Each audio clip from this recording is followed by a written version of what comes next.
三年級成語系列第一回合。青蛙過河，目瞪口呆，目瞪口呆，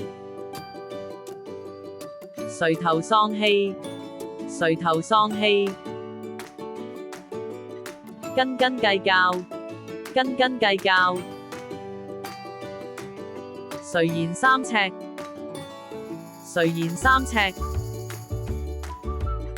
嬉皮笑臉，嬉皮笑臉，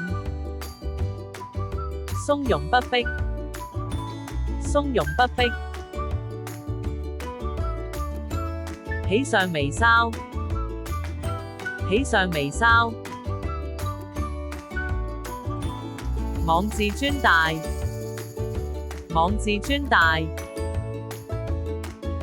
生龍活虎，生龍活虎，怒髮衝冠，怒髮衝冠，破涕為笑，破涕為笑，全神貫注，全神貫注。第二回合。串串燒，小智做事總是畏首畏尾，連嘗試都不敢。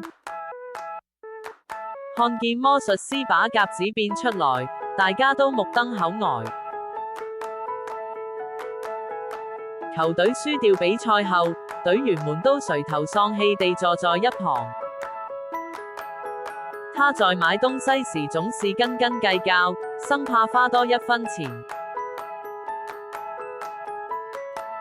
哥哥看見剛出爐的蛋撻，立刻垂涎三尺。弟弟做錯事被責備後，竟然還嬉皮笑臉，一點也不認真。消防員面對緊急情況時，仍然從容不迫地指揮大家疏散。聽到自己獲得比賽冠軍，小美頓時喜上眉梢。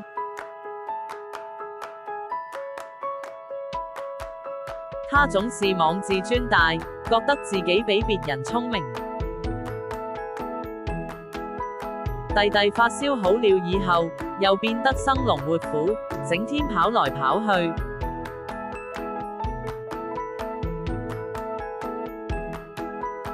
小華考試得了第一名，便洋洋自得地到處炫耀。